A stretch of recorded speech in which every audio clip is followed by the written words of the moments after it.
2021 where everything was 20xing overnight. Like that's even like sports cards too. One of my good buddies owns like a memorabilia and sports card shop here. I'm part owner in it. Like that stuff was peaked during COVID. Obviously, it'll probably never get back to those levels. Right. Pray for another pandemic, brother. Maybe. Yeah. No. Hey, good morning. Welcome to the Stochastic.com MLB strategy show. Some 11 game action today on a Tuesday, and we got a lot to get into. Happy to have you guys with us. As always, take 1 single second, hit that thumbs up, subscribe to the channel, atone for your sins here early in the week. And as always, as well, if you're watching or listening after the fact, leave a comment down below. We read and respond to all of them. Appreciate you guys doing that. And if you want to listen in podcast form, it's out there. Anything with a shelf life here that goes on the YouTube, right? Like any strategy shows that are going to be viable or have shelf life throughout the day. Apple Podcasts, Spotify, it's all out there. You can find it. So if you don't want to listen on YouTube, maybe you don't have YouTube Premium, that's a good way to go about it. But 11 games, 7:05 start. What's going on, Matt Belman? Nothing, man. Just continuing up and following our previous combo. I think the thing that discouraged me most about Top Shop, and this is just me, couple months ago, I was looking through my old collection and it didn't seem like I had anything really worth anything. Now, these were just like packs I had bought, obviously, when people were getting into the drops and all that stuff. So I don't think I bought a few solo cards, but nothing like crazy financially. I was a little bit like, damn, when I saw like that it really wasn't worth anything. But I think that's your point, is like it's not worth much now, but it could easily get back to where it is. I would say this. If I had to guess, it will come back. It won't be anything like it was before. But and thanks, Sean V. Appreciate you, brother. When it does come back, the only thing that's going to be valuable are like legendary cards and earlier minted cards, like earlier series, where before you're like, oh, sweet, Torian Prince. I just sold a common Torian Prince for $2,000. That's never happening again. But I think in some capacity, it'll come back. It's just you have to really pick and choose your spots, just like regular basketball cards. You're not breaking you break a pack, chances are you're losing money on it. Whereas before with Top Shot back in early 2021, you break a pack and you're 8xing out of the gate. So yeah, that will never happen. No, you're so right. In real actual sports cards, you're almost always losing money when you buy physical packs. That's a good point, though, about Chop Shop. Yeah, like even just being able to get a pack was so difficult. So that's why. Yeah. When I started buying them, it was the like Series 1 common, and they couldn't get rid of them. Right. And then it just went nuts. Anyway, let's talk some baseball. Thanks for being with us, guys. We've got 11 games to talk about, so I'll spare you any more of the pleasantries here. Miami and the New York Yankees, some of these games will definitely cruise through.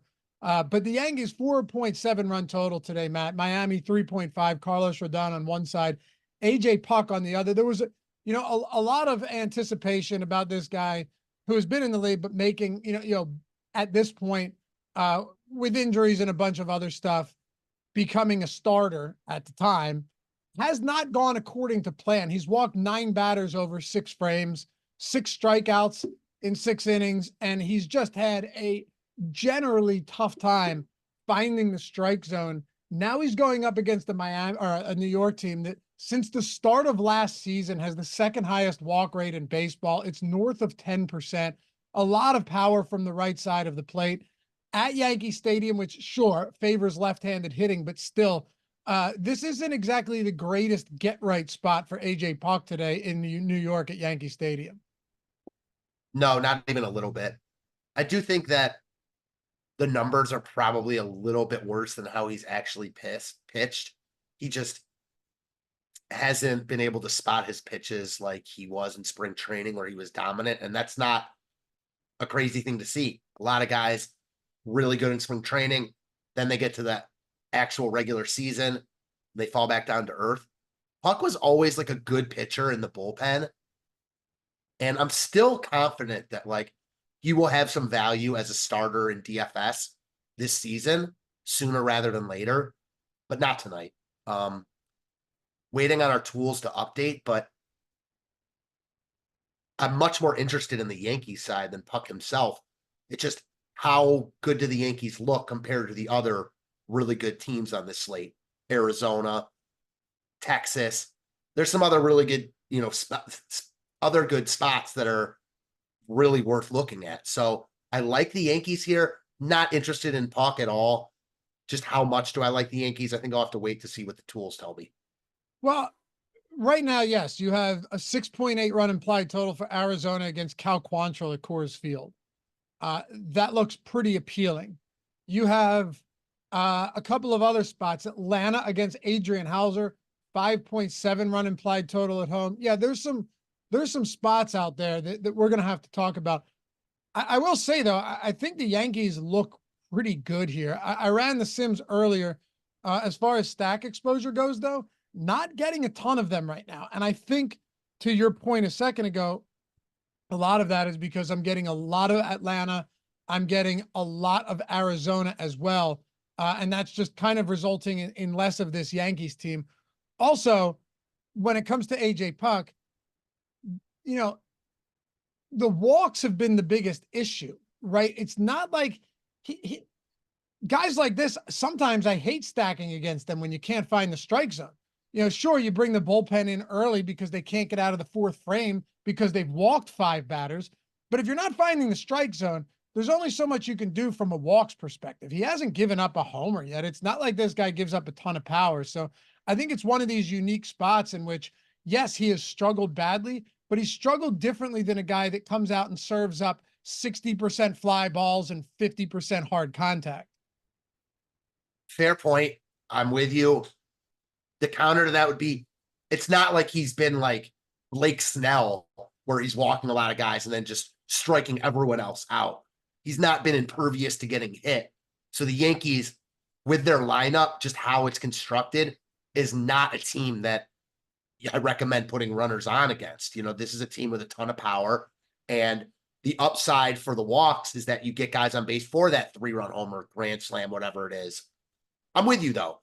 As a full stack, maybe this isn't the spot to go. Picking out like a Giancarlo Stanton, who obviously is notoriously good against left-handed pitching. He's not expensive. He's started off the year really slowly, but has been really good lately. 6 for his last 12, 20, 20, and 12 fantasy points over his last 3 games. Profiles really well in this spot. And Anthony Volpe. He's been the Yankees' best hitter to start the season, as crazy as that is. Again, another guy who's just seeing the ball really well right now. 4 for his last 7, 43 fantasy points over the past 2 games. I'm not using him because of that, but doesn't hurt his case. And to be fair, I'm with you. I like the Yankees a lot here. I'm just hoping that if Puck does walk, the first 2 batters in an inning, that he starts to force things, try and just get anything over the plate. And then it all goes to hell for him quickly. Do you have any interest in Miami against Rodon? A little bit. If this were a smaller slate, maybe more. I will say, though, like, their lineup is basically the same as it was last year without Jorge Soler. So I think they looked a lot better against lefties last year for that reason. I still think they have power. Jake Berger, Josh Bell, the corpse of Tim Anderson. Honestly, like, off the top of my head, I think Miami against Rodon looks okay. I'd be surprised if they're like not bottom 5 in our top stack tool today. They're going to be low, and I'm not surprised by it. This offense is not good. Rodon, I think you at least have to take a look at. Yeah, I think so too. It's not the heaviest strikeout team in Miami, but he benefits from not being a righty at Yankee Stadium. I have no issues there. Also agreed. I don't think you need to force in Miami stacks. They have a 3.5 run implied total today as well. That's the lowest of any team going on this slate. And I know Rodon has not exactly looked, since that injury, he hasn't been the same guy that we thought or that we knew he was. He hasn't looked great this season. He coughed up 2 long balls last game, but I still, you're right. This doesn't profile as a great spot for Miami. Plus, this lineup right now is just not going to inspire much confidence against the lefties. So To me, I think we talked Seattle and Toronto here. George Kirby, Chris Bassett. Kirby got annihilated last game, and he's a good pitcher. They have a good rotation in Seattle. He's not a bad pitcher by any means, but boy, did the Guardians shit on him last time out. And usually, like, he's an efficiency pitcher. He can get deep into games. Didn't get out of the fourth inning here. I'd say more of a blip on the radar than anything else. But you're still going up against a good Toronto lineup today. I will say both teams have implied totals of 4.1 for Seattle and 4 for Toronto. So it should be a lower scoring game. For sure. Just real quick on Miami, because I think this is the reason you were asking me about them. And inherently, this is the reason I'd have a little interest. It's not even about Miami themselves. It's about a play against Rodon and how if he's off, he can just be really, really shitty. So like anytime you get a bad Rodon, you want to play the opposing offense. Just not sure tonight's the night for it. As far as Kirby goes, I'm with you. I think that was a blip on the radar. He's a really, really good starter. The Guardians have started out the year really, really well. Got Kirby, got Castillo, got Lopez, got Joe Ryan. So I think it's just a blip for Kirby. Was dominant in his season debut against the Red Sox. That said, I'm with you. Tough matchup.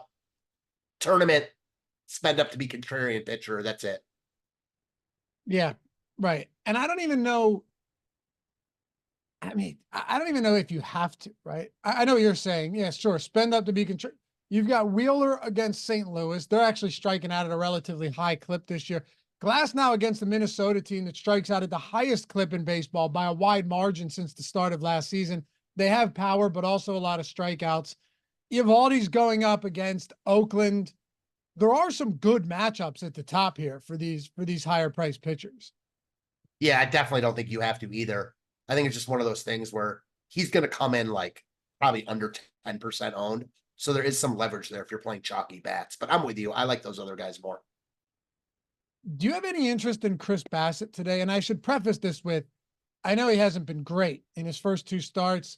I know he's not a particularly elite strikeout pitcher, but this is another team in the Seattle Mariners that strikes out at a wildly high clip against right-handed arms. We've definitely seen that be the case. Yesterday, 6 strikeouts for Barrios, but he spun a beautiful game. What did he go? 6 scoreless, 6 2/3 scoreless, 6 strikeouts. Great start for him. There's some holes in this Seattle offense for sure. And while Bassett is not a elite pitcher, he has a 22.5% K rate over the last 2 seasons. I guess the question is, are you comfortable paying 8,100 for him in this spot? I think I am because of the matchup. As you mentioned, Barrios just carved this lineup yesterday. He was phenomenal. And I know every time I've done a show with Greg, the opposing pitcher that Seattle's facing has been popular. I kind of get it. Like, this lineup's not very good and they strike out a lot. I know they've got names and they might be better as the season progresses, but that's a bad combo when you're not very good and you strike out a lot. I like this spot as a bounce back for Bassett. Season debuted in Tampa, was good and then got hit around a little bit. And then faced Houston, always a tough matchup. Much better spot here at home against Seattle. He's also fully stretched out, over 90 pitches in both his outings. Bassett is on my short list here. I agree. I like this spot. I don't think he's overpriced. I also don't think he's underpriced, right? It's just kind of where he should be. And I'm okay with that. It is a good spot. We have seen the Seattle team. I mean, look, their pitching is great, but there's a lot of ways that opposing pitchers can put up some really solid numbers against them. So I have no problem going back to the well. I mean, Barrios, that price point yesterday made 0 sense on him. I think he was like, what, 7,100 or something? That made no sense. But Seattle, in 318 plate appearances thus far, 31% K rate against righties, 6% walk rate. That's the highest K rate in the league and 3rd highest walk rate. I know it's early in the year, but we're going to start to see some of this stuff shape up and become viable soon enough. I don't really have interest in bats on either side, though. I still have a lot of respect for Kirby, even after getting blown up. And Bassett's a good enough pitcher to where I'm not targeting Seattle either. This is really just Bassett for me in this game. Yeah, I'm with you. I think if Bassett got to be crazy high owned, then you could start to talk about Seattle bats as a leverage play, but I don't think that'll happen. And I'm with you. I think Bassett is easily the best piece of this game. Let's go to New York Mets and Atlanta. Adrian Hauser, Ronaldo Lopez, 4.1 total for the Mets. They managed to actually put up some runs yesterday. All right. Who knows how long that lasts, but it's good to see them get back on track. Who knows how long that lasts today, I should say, because Hauser, look, if there's one thing you can say about Hauser is that he is not going to cough up a ton of fly balls. He's not going to cough up a lot of home runs. I mean, last year was his worst year as far as home runs go since 2020, and it was only 1.05 home runs per nine. The previous two seasons, 0.7 and 0.76. If there's one thing he does well, and can he do it against the Braves? We'll see. A lot of righty-righty matchups. He keeps the ball in the yard, Matt. By the way, not saying to play Adrian Hauser today by any stretch. That's not what I'm suggesting. What I am saying is I wouldn't be shocked if Atlanta doesn't explode for 3 home runs against him. Yeah, I'm with you. I respect Hauser as a pitcher. Like, again, not someone I'm targeting for DFS purposes, hardly ever, certainly not tonight, but I'm with you. I think the field might be a little bit higher on Atlanta than they should be with other good offenses in play. That said, still the Braves offense against a guy who allows contact, and that's never a good combination. The Braves are always going to have like the highest upside, or right up there is the highest upside of any team on the slate, and today is no different. So I'm with you.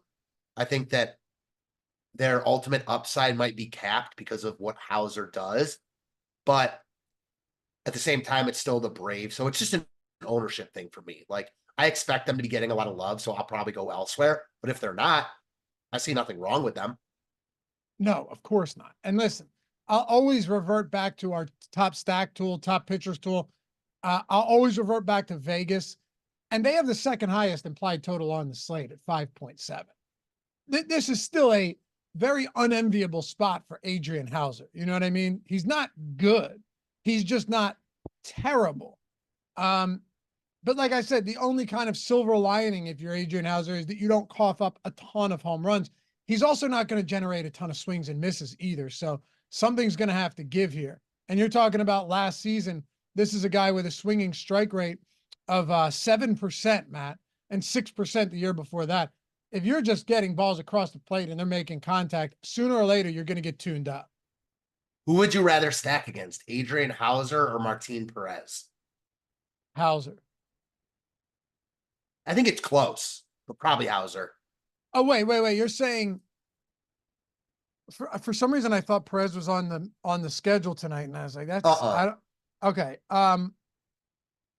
Hauser or Perez in a matchup against the Braves? Definitely I'd rather stack against Perez. Yeah, because of the lefty in that match. Yeah. I'm with you there. Yeah. I thought he was on the slate for some reason, but no, just a random. Do you have any interest in Mets bats, or actually, do you have any interest in Ronaldo Lopez? Feel free to hit on both sides of that. So the Mets don't strike out a lot and they walk a lot. So I'm not, and again, these numbers could shift as the season goes on, but Lopez was really, really good in his season debut. That came against the White Sox. So not a guy that I expect to pitch that well all season. I mean, he has a live arm. Like, he's got the stuff. We've read the book with Lopez before. I am slightly interested in Mets bats just because if Lopez is off, he's shown that he can give up power. In the context of an 11-game slate, playing minimal lineups, probably won't get there. But I like the Mets. I can't imagine they're going to get ownership. Obviously, Nimmo went insane last night. Lineup's not great, but it's not trash either. So, yeah, I think you can make a reasonable case for the Mets in tournaments. Don't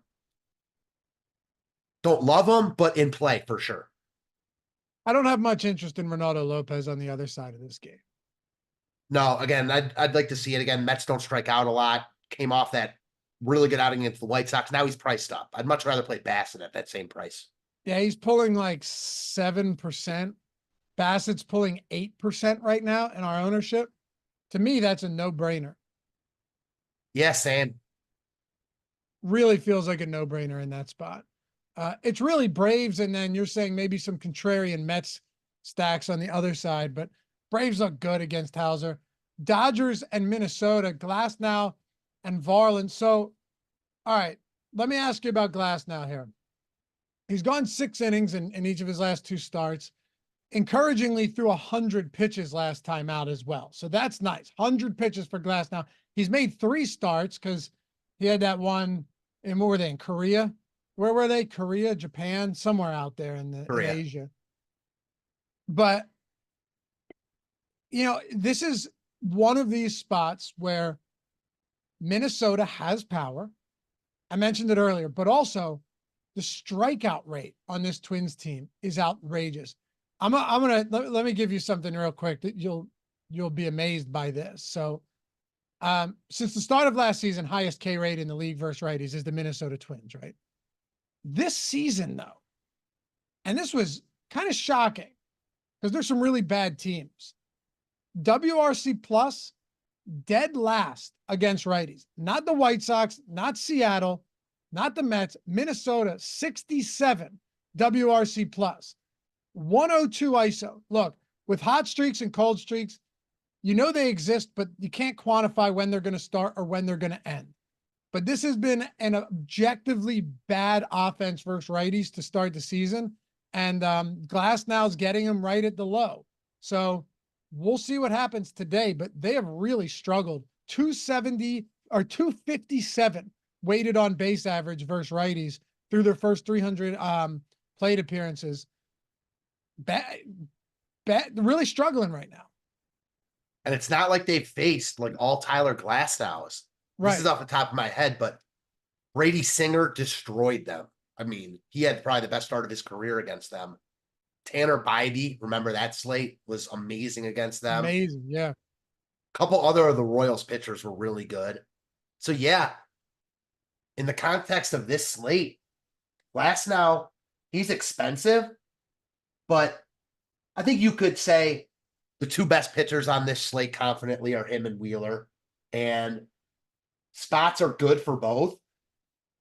But I like it for Glasnow better based on everything you just said. So he's expensive, but not hard to fit. I like Glasnow a lot here. I'll imagine he'll be the top overall pitcher in our tools. Interested to see where ownership is. I don't think it's going to be crazy just because of his price tag. You've got Eovaldi, who looks good at 8,800. Wheeler, who you mentioned.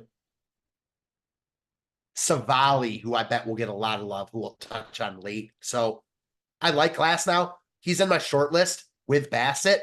Not a must for me. Again, it's still early in the morning, but I do like Glasnow quite a bit. Would you say he's a must for you right now? I wouldn't say he's a must, only because I think there are good pitchers in good matchups. Like a lot of times we're getting good pitchers in tough matchups or bad pitchers in good matchups. But again, like, all right, I would want to know what's the ownership difference between Wheeler and Glasnow. Right now, we have Wheeler at 24%, Glasnow at 15%. So Wheeler's getting 10% more ownership than Glasnow. I'd lean Glasnow in a spot like that. The upside here is big. There's some downside, but Minnesota struggled and they strike out at a high clip. Eovaldi, you mentioned against Oakland, $800 cheaper. Who else? Bassett at 8K. And there's a few other options that we haven't talked about that we will. Savali. Yeah. Savali being one of them. And you know who else is going to be pretty popular down there near the bottom? Kyle Harrison. Huh. Yeah, I get it. You know what I mean? Against Washington. Yeah. In San Francisco. Yeah, so good call. Definitely not a safe pitching option, but I do think he's going to get some love in a spot like this. Washington's a bad baseball team, and this is, one of the more pitcher friendly parks in all of baseball. But no, listen, it's a great spot for Glasnow. Last I looked, his strikeout prop was 7.5 with juice to the over. So I mean, if you're getting him in here coming off a 100 pitch performance, know that not only is he stretched out, but they let him go 100 pitches last time out.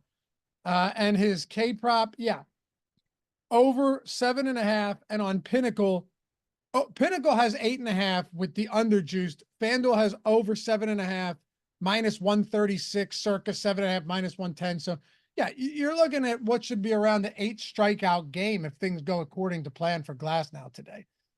It's hard not to like that. The guy, and again, I think ownership is updated, but man, that Rodon ownership, like, wow. What do we have him at? Highest owned player on the slate. Really? Against Miami? Yeah, not like crazy high, but 26%. So the highest guy, which is notable. Wow.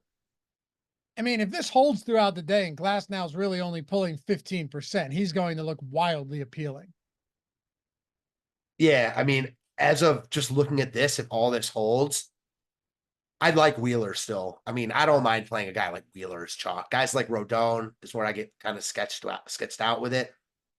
I'll tell you, though, Bassett looks really good given his ownership. Savali and Glasnow. Those would be my favorite three as of this show. Do you have interest in these Dodger bats 4.9 run total? Insanely hard to get to them, but yeah, always. I mean, I don't think Varland's a bad pitcher at all, but this lineup's just insane. So on any night you can get there, they're going to be in play. You know, maybe if you roster like Savali and Rodon, you can get a few of them. Still won't be able to stack 1 through 5. So more probably mini stacks. Yeah. Yeah. All right. Well, oh, and by the way, we had a comment. Where is this? Sean said, "Hey boys, good morning. Huge shout out. Third day using Sims and finished 7th in the Minimax. Nothing huge, but amazing tool with a Schwarber goose egg, no less. Congrats, brother. That's awesome. I love seeing that. I love seeing when you guys are hitting us up, rocking the avatar with or without, whether it's on Twitter or here in the chat, with the wins from the Sims, the lineup generator. Some of you guys just using the tools, top stacks, top pitcher, top hitters tool like Matt does, ownership, all of that. And just love seeing that. It makes me very happy because it proves that the tools are working. We already had some huge wins. Like Tommy won 20K. Sean Geezy just crushing MLB already. The Minimax King over there using the Sims tool with his own little tweaks to it. And you guys ever interested? You want to get the lineup generator, best entry point of any tool out there. I think bang for your buck, you won't find a better tool out there than the lineup generator, particularly for baseball. It's just been a print fest for a lot of people over the last year and a half. Sims tool, where, I mean, you know how it works. We don't have to dive too far into it, but you're generating fields to replicate what the contests are going to look like, simming them tens of thousands of times. And that's how you're getting these lineups, you know, top simulated ROI lineups. This is what the pros have been using long before we ever had Sims. And this is why they were so upset that we released this tool for all of these sports. And then also the data package. You just want data, all of the tools without the Sims, even though we throw in a free version of that light version. It's all down there in the description and in chat, a week, a month, whatever, you know, whatever your budget is, whatever your style of play, your bankroll is, we got something for everybody. And we did that intentionally. So you ever have any questions about these subscriptions, what to do, you can DM me too over at Laffy_D on Twitter. My DMs are open. But tools for baseball are just massive, especially in such a high variance sport. Talk about Houston and KC. Christian Javier, Cole Reagans. I love Reagans. Absolutely love him as a pitcher. Don't love him in this spot. 16% strikeout rate for Houston against lefties to start the year. They have 4 or 5 guys that just do not strike out against lefties. The only lefties that he's likely to face today are 2 of the best hitters in baseball. Yordan Alvarez started off the season very cold and has now gone red hot. I mean, if you're starting off the season, Alvarez did, with like 6 straight, you know, disappearing acts, and then has just erupted, dude. Absolute monster games from him recently. 4 home runs, 6 extra base hits over his last 5 games. But this is a tough spot for Cole Reagans. Really tough spot for Reagans. Alvarez started the season 3 for his first like 27 or something like that, with only 3 singles. Now he's averaging over 10 fantasy points a game. That's crazy. Our tools updated, so ownership changed a little bit. And I think that Reagan's looks good as a tournament option because he's not getting ownership, and we've seen his upside. It's a brutal matchup, though. I rarely go out of my way to use pitchers against Houston, especially on slates this big.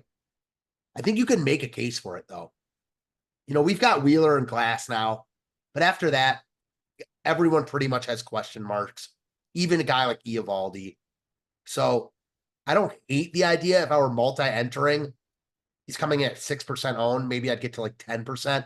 As someone who plays limited lineups, I probably won't get there, but I'm not interested in Houston either. No, I mean, neither am I. Reagan's is legitimately good. Like, legitimately good. I really like this guy. I just don't love playing $8,000+ lefties against Houston. Not only do they have power, they put the ball in play. But yeah, look, I guess if your argument is, hey, this guy's really good and he's not going to be owned, coming in at what, 6% right now, then I think that's a fair argument to make. Is it worthwhile, though, when Bassett's only 11% owned against Seattle in a far superior matchup? Probably not. Again, that's why I'd only really be getting there if I were like playing a bunch of lineups. Would you rather play Merrill Kelly in Colorado or Cole Reagans against the Astros? I think that's a really good comp. I think they're really, really similar. Probably Kelly, because at the end of the day, the matchup matters more. But I think Reagan's is the superior DFS pitcher. I don't even think that's close. Yeah. Agreed. All right. Well, this game feels then, because I'm looking at the top stacks tool right now. Houston in the top stack probability is up there, but they also have one of the lowest value scores of any team on the slate. I think it's tough to get there when you've got the Dodgers, Atlanta, Arizona, Yankees. Houston would be one of my, less appealing teams to get to. I guess the only question that I have now, and maybe it's rhetorical, but do we think that Reagan's is somebody that, despite how good he is, could cough up power? From what we've seen, the answer to that is no. He doesn't give up a lot of power. I'm going to flip the question in reverse to you. Would you rather stack Houston against Reagan's in Kansas City or Colorado in Coors against Merrill Kelly? Definitely Houston. I think it's really close on both sides of that. It's close. The only reason I pick Houston is I'm just going with the far superior team. Yeah. Because all of a sudden, if Reagan's pitches like if you get him worked up a little bit and then they bring the bullpen, it's still Houston. Right. And you know what? They're similar in the top stacks tool. 4.9 top stack probability for Colorado, 5.7 for Houston, both of them pulling 3% ownership as a stack. Both of them low in value score.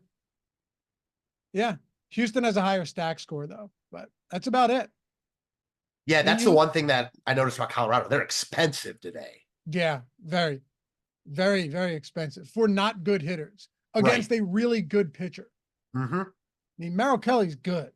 Yeah, he's good. Colorado is a 5-run total, though. I thought it would be lower than that. I thought it'd be sitting like 4-7, but it's up at 5. Philly, St. Louis, Wheeler on the bump against Sonny Gray.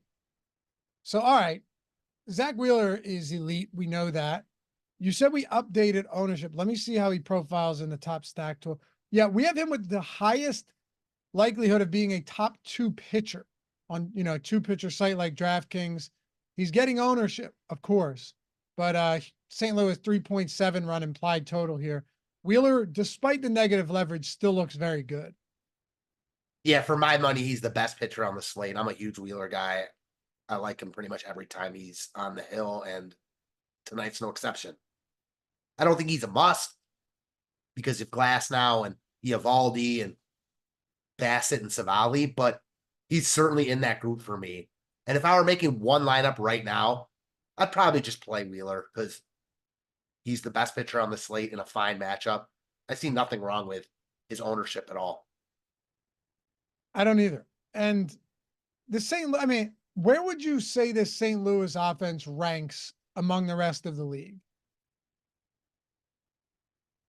Bottom third. I mean, this offense is not good. Their two best hitters seem dusty in Arenado and Goldschmidt. Yeah, 6th highest K rate. They don't walk at all, by the way. So far on the year, again, small sample, but we take what we can get. 316 plate appearances against righties, 5.7% walk rate, 78 WRC plus, 286 WOBA. No, this has not been a good offense at all. And I think for that reason, you're right. Wheeler's going to look really good.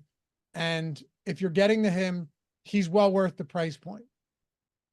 Ownership is 25. Okay, so that's what I expected. Now that we got this new ownership run, Glasnow came up and he's pretty close, pretty comparable to Zach Wheeler now. I was thinking that was going to be the case.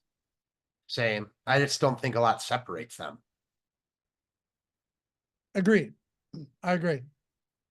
All right, let's get to the next one here. We're talking about Sonny Gray against Philly. They only have a 4-run total. Do you have interest in Sonny Gray? Nah, I think this is a clear stay away from both sides. Probably a little more interest in Philly bats because Sonny Gray was hurt making his first start. Still, the Philly bats, they're really, really good, but not a great ballpark. Sonny Gray is still a good pitcher. So I think Philly's like a deep tournament stack, but no interest in Gray for me at all. Any interest in bats? Yeah, like tournament interest in Philly, not St. Louis. Philly, we know, has a ton of power and upside. Gray comes in with question marks. He's been hurt. So I don't think taking a stab on some Philly stacks is crazy. 3.5% chance to be in the top stack on the board, 1% ownership. Really, really hard to get there. The lowest top value stack on the entire slate. Yeah, I'm not big on bats here. Really, this is Wheeler to me. I don't see the need necessarily to get to Sonny Gray either. 8,500. I mean, I think he's one of the worst pitching options on the slate, not because actually, now that I think about it, I think I read this morning, he's going to be limited to like 65 pitches. Yeah. I mean, so even if he were, that didn't come out, it's his first start of the season. He's he got unplayable. hurt in spring training. Yeah. He's not playable. No, he's unplayable.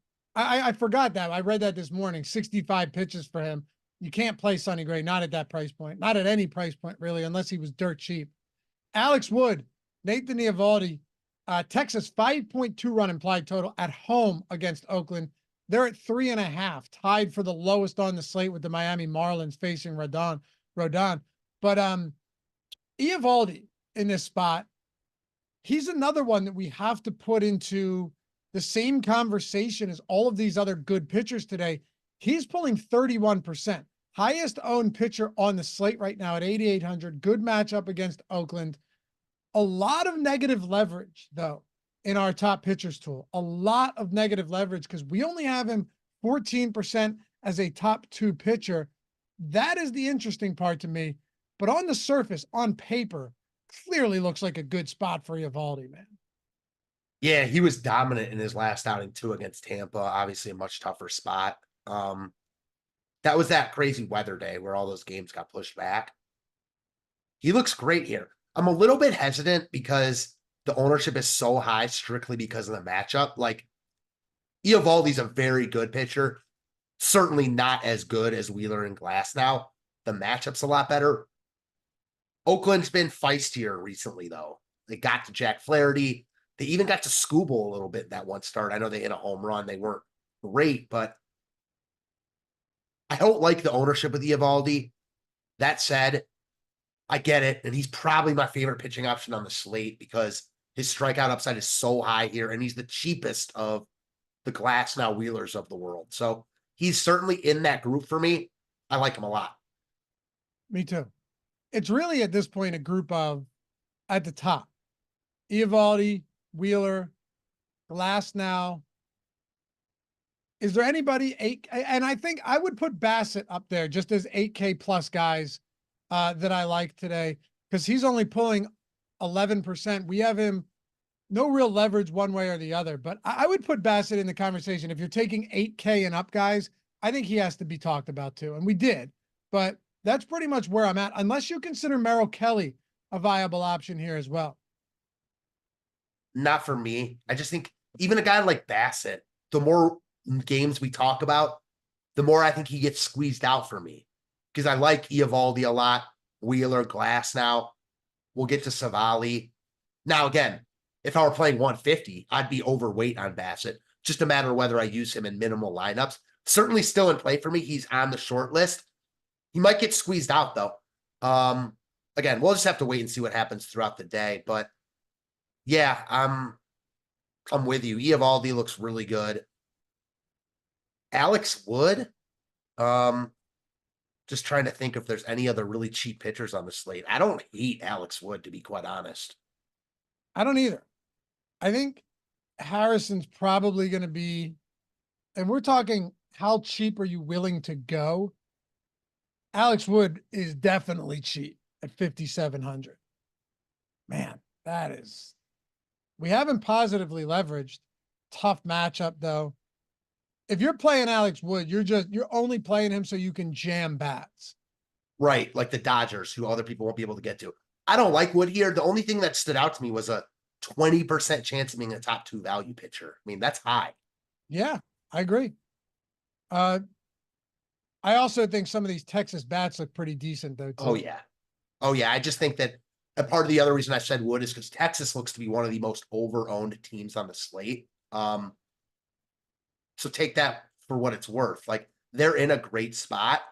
As ownership is right now, though, I'd rather play teams like the Braves, the Dodgers, the Rays. I guess a team like the Astros, although I'm really hesitant to stack against Reagans. We talked about that. Like, Texas looks really good here. They're just over-owned. Is it fair to say that, I mean, Alex Wood is, I've always viewed him as a decent lefty. Granted, he's been around for a while. He's off to a rough start this season, facing Cleveland and then Boston. But yeah, if Texas is the one of the most, are they the most over-owned team? They are. Then I could see not being overweight to Texas against Alex Wood, who I don't think is terrible. Yeah, I don't either. I think maybe I have delusions of grandeur of Wood like a couple of years ago, and he's not that guy, but I still don't think he's like a trash can where Texas should be the highest, one of. Like, Texas looks good here, but I don't think they look any different than those other teams I mentioned, and they're the highest owned. Their ownership is similar to Arizona, and in that case, just give me all the Arizona. Well, that's a perfect segue because we're talking Diamondbacks, Rockies. Diamondbacks 6.8 run implied total, highest on the slate. Top stack probability on the Diamondbacks right now, mind you, with 22 teams, is 20%. That's pretty crazy on an 11-game slate to see a team 20% top stack. Stack score, you ready for this? Stacks, this is the top stack. So I know many of you guys are looking along with us. Jordan, feel free to throw it up on the screen. If you guys have it, you know where to find it. Stack score 15.4. Next closest team is Texas at 6.6. Next closest top stack probability behind 19.9% is Atlanta at 8.6. I think one of the reasons for this too, when you look at everything and not just top stack score and all of that, is some of these teams have been priced up exceedingly high. Whereas, yes, it's an expensive Arizona team, but for Coors Field, I would argue this is a cheap Arizona team. They're too cheap when considering what you just said. They've priced up a lot of other teams. Christian Walker at 5K in Coors against Cal Quantrill, like, he shouldn't be 600 cheaper than Yandy Diaz in Anaheim. Like, the pricing's just off. Yeah, they're not dirt cheap, but they have a 10% chance of being the top value stack. Now, that plays into how good of just an overall stack they are, but the reason that, and Greg and I talk about this a lot, I'm hesitant on Arizona and just going like all in on them, even though their ownership compared to their top stack looks great. In higher dollar single entry stuff, the ownership will be there. Like we saw a similar situation last night, and guys like Ketel Marte, Christian Walker were 40 to 50% owned. Maybe it doesn't get that high, but the top of the lineup is still going to be really, really high. No I think question. what this is showing me though is the bottom of the lineup might not be. You know, that's a good point. You know what is strange about Quantrill is this is a guy that, I mean, his strikeout stuff is got to be like bottom 10% in baseball, right? You're talking, 6%, 7% swinging strike rate, strikeout rate last year of 13% in 100 innings. Really bad. So you go, all right, well then Colorado brought him in because he's a extreme ground ball pitcher. That's not true. Like 40% ground balls last year. He's not an extreme ground ball pitcher. He's not elite at preventing home runs. He's average, around 1 home run per 9. It's just an odd guy to bring into Colorado. Granted, it's not like they expect it to be good, and they won't be. He profiles as someone that could absolutely get rocked at Coors Field. Yeah, he's not good. He's not good, and he doesn't profile well in Coors. So he had a 5.43 xFIP last year, 4.79 FIP. Like these numbers are bad. Yeah, this is one like MLB is MLB, so you never have to play anything. It's not like NBA where everything's so projectable. But this is one where like if you don't play Arizona, going in that like your night could be over real early. All right. Are you playing Colorado? And probably not. Are you playing Merrill Kelly? Probably not. Probably not on both. I think I like Colorado slightly more than Kelly just because I think there are a decent amount of pitching options tonight. Colorado is higher than I would have imagined in our top stack tool.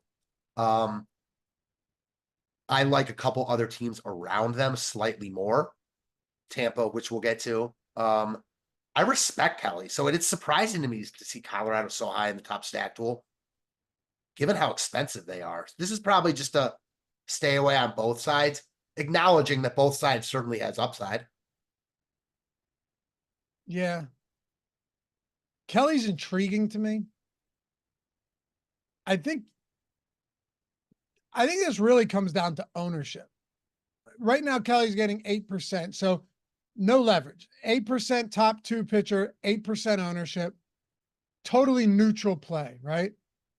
Colorado, pretty neutral play as well as far as stacks go. So maybe you're on the right page. Maybe this is just a stay away, or you're playing more lineups. You just kind of match the field on something like this. I don't think either side stands out. I also have a ton of respect for Merrill Kelly. So do I. So I understand. I can see you're leaning more towards the Kelly side, and I get that. For me, this is one where the tools are really making me second guess Kelly over the Rockies here. Again, I'm probably not going to use either, but the Rockies are really high in the top stack tool, like right above the Yankees. Kelly is low in the top pitcher tool, right below AJ Puck. Like, again, this isn't the Bible, and I'm not only using guys or not using guys because of that, but that stands out to me. Stands out to me too. And let me just say, I reran the Sims once we updated ownership and the top stacks, all the tools. I'm getting 2 Colorado stacks with 150 lineups favored here, and I'm getting 1 Merrill Kelly lineup. So it's either side of this, not much at all. Now, Arizona, I'm getting a lot of. I have 25% Arizona stacks right now, 15% 5-man, 4% 4-man, and 6% 3-man stacks. So clearly, even with them being popular, even when a team is very popular, if they stand out, if they pop as much as they are, like, put it this way, they still have positive leverage in the top stacks tool, even though they're 14.5% owned as a stack, because of how good they look today against Cal Quantrill. It's that simple. Yeah, agree. Tampa Bay and the Angels.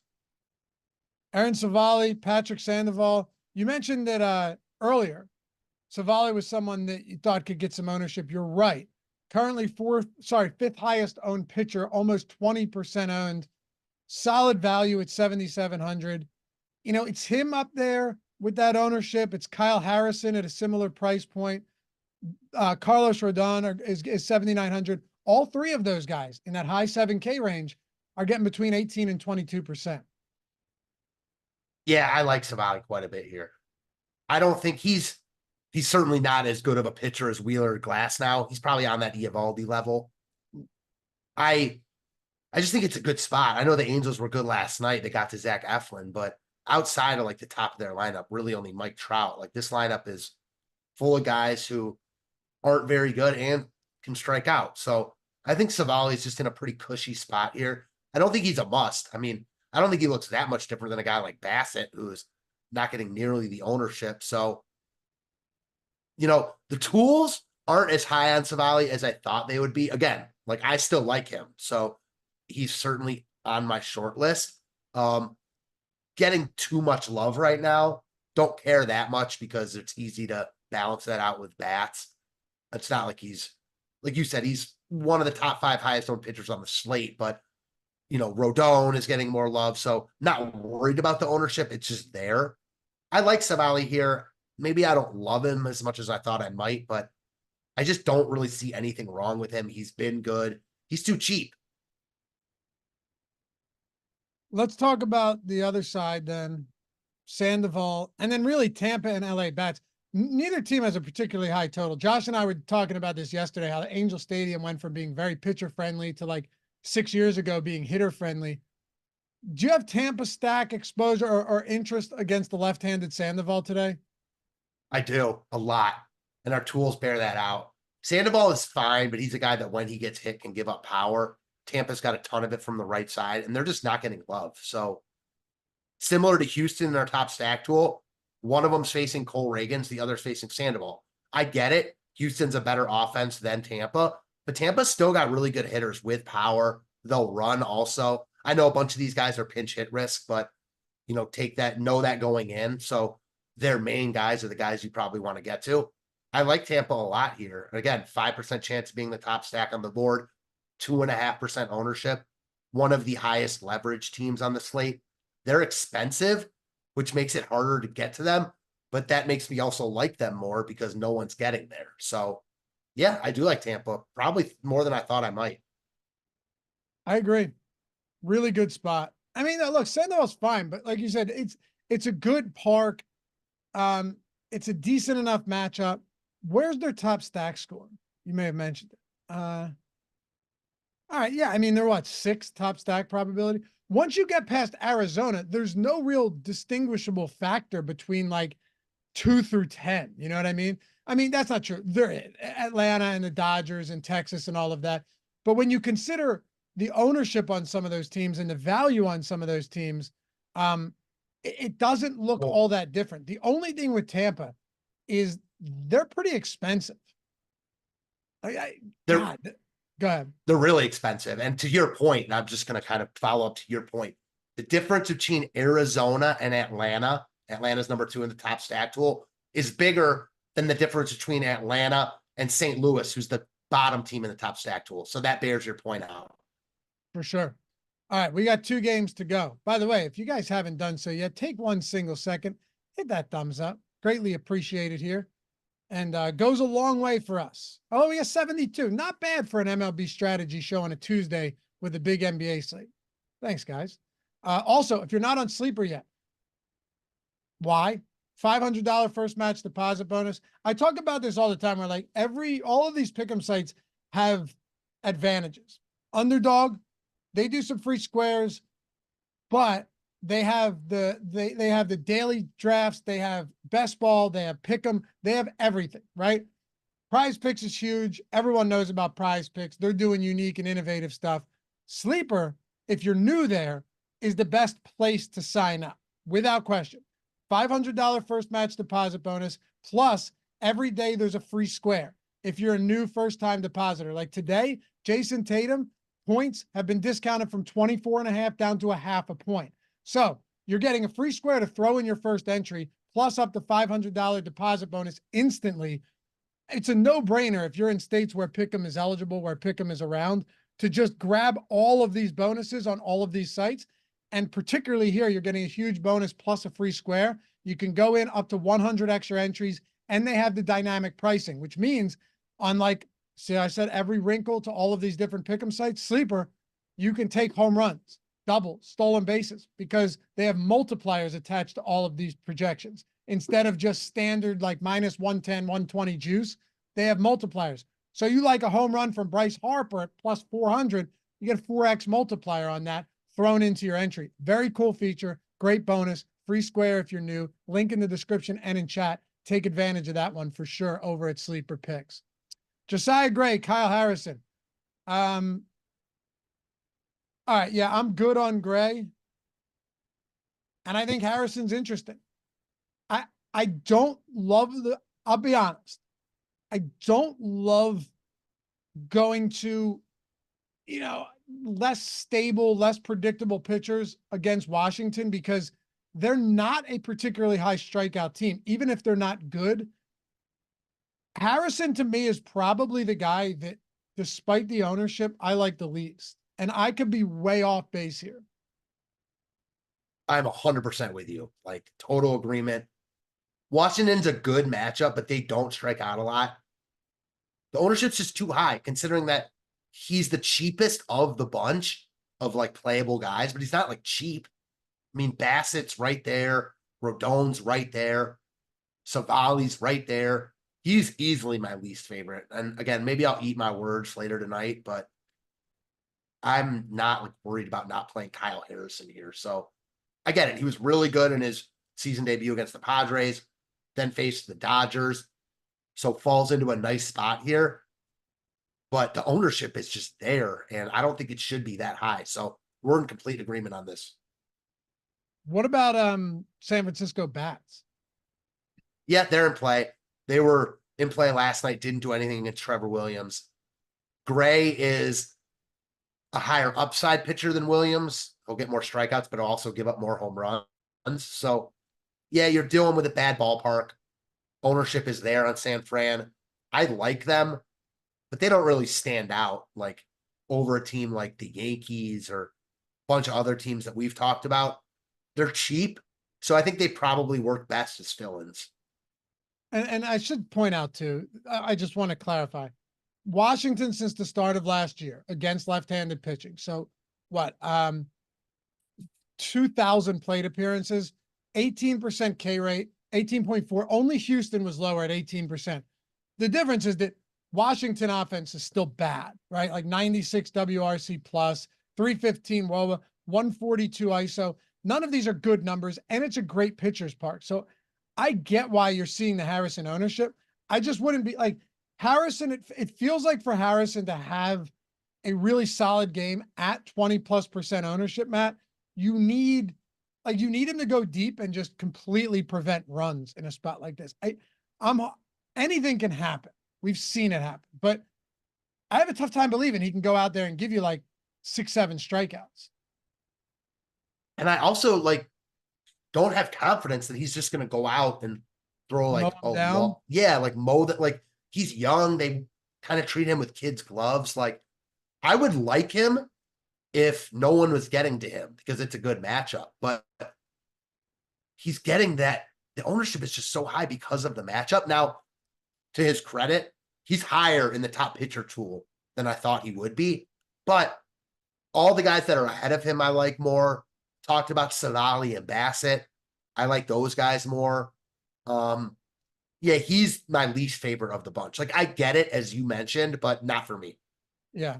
And 4.5 strikeout prop. Juice to the over, for sure. Juice to the over, but 4.5 isn't spectacular by any stretch. Let's wrap this one up. Cubs and Padres, Joe Musgrove. And you see Ben Brown getting the start for the Cubs today? I wasn't sure who was listed. Is it Ben Brown? Is he opening? From everything I saw, Ben Brown is well, here's what I can tell you. On all of the sports books and on MLB.com this morning, I see Brown. It was Ben Brown. I see him as well. So, yeah. And so he's made 2 appearances this year, both out of the bullpen. The last one was fine. he did go 4 innings, 52 pitches, got absolutely obliterated in Texas early or late in March. 6 runs on 1 2/3 innings pitch, got crushed. But he did 44 and 52 pitches. So I don't, unless you saw something, it's possible I missed it. I don't think this is just going to be a starter situation. Yeah, you're right. That was my bad on that. I'm with you. Again, I don't think he's fully stretched out, but it's not like a just opener type situation. You're 100% right on that. I still don't like him. Like I'm not getting to him today, but the last pitcher we'll talk about is Joe Musgrove. You getting there? I didn't think I would be. He is much higher in the tools than I thought he would be. He's been very meh to start the season. Following up a campaign in which he was good but not great. He's expensive. The Cubs don't strike out. They walk a lot. Like, I don't really see it with Musgrove. I like a guy like Bassett more, who's cheaper. Savali, Eovaldi for sure. I don't know. Like, I don't really see it with Musgrove. And as of now, even though the tools would say I'm wrong here, I don't really like him that much. Do you? The only thing I'm coming back to is the fact that the Cubs have how about this? The Cubs have a 3 point, and I just looked again. Cubs have a 3.4 run implied total. I'm seeing 3.9. You see 3.4? Well, where are you seeing that in the tools? Yeah, is the tools wrong? So I think that's off because we have San Diego against, or we have, hold on a second, Cubs against Musgrove, obviously, but I think that might be off. So I'm looking on sports books right now. I see under 3.5 juiced minus 125 on a couple of books. I'm seeing under 3.5 juice to 120. So we're on the same page. You're right. Yeah. Low total for the Cubs. I would have more interest in the Cubs than Musgrove here. Musgrove than the Cubs. Just not sure that I really want to take the plunge on Musgrove. That said, he's coming in with nice leverage. Like, I'm going to do more research on this as the day goes on before the deeper dive. My first inkling was like, no on Musgrove, but the tools really, really like him here. So that's worth noting. He did bounce back very nicely last game. You're right. His first 2 starts, Dodgers, San Francisco, were rough for sure, but really bounced back last time out. And he does have pretty good stuff. You know, that last game, 14% swinging strike rate, punched out 32% of batters faced. I just keep coming back to that Vegas total. I mean, that's a really low total. I didn't think it would be that low, but it is, Matt. So, yeah, I may have more interest in Musgrove than I initially thought. Yeah, I think I'm in the same boat as you. And one thing that doesn't hurt him, Darvish really struggled last night. They had to go to the bullpen early. So if Musgrove is pitching well, maybe you see them extend him a little bit longer than they might have otherwise. Agreed. Also, one more thing before we go. I could see once we update in the tools for this total to bring it down on the Cubs, I could see Musgrove actually coming up in the tools. And we already have him as a 5% leverage play. We already have him only 6% owned, 11% top 2 pitcher. So he might actually look better as the day goes on and we get more updates. It's a good call. And I'll say this, just looking at the tools, because I know they updated after we started. The 3 guys that stand out to me and how high they are Musgrove, Harrison, and Reynaldo Lopez. Wait, say that again? The 3 guys that stand out to me in the tools, because I know the tools updated as we were doing the show, as far as how high they rank, are Harrison, Musgrove, and Reynaldo Lopez. Okay. All 3 of those guys ahead of guys like Savali and Bassett, which I never would have thought going in. Me neither. Man, what I'm just looking at the StatCast data from Musgrove from his first 2 starts to his third, and wildly different. I guess we'll see. Anyway, appreciate you guys hanging out. As always, follow Matt at Fantasy Tips, Matt, me at Lafayette _D. Remember, all of our tools, whatever you're looking for, whether it's the generator, the sims, just the data itself, a week, a month. You're getting the Discord with that and everything else on top of it with all of the tools.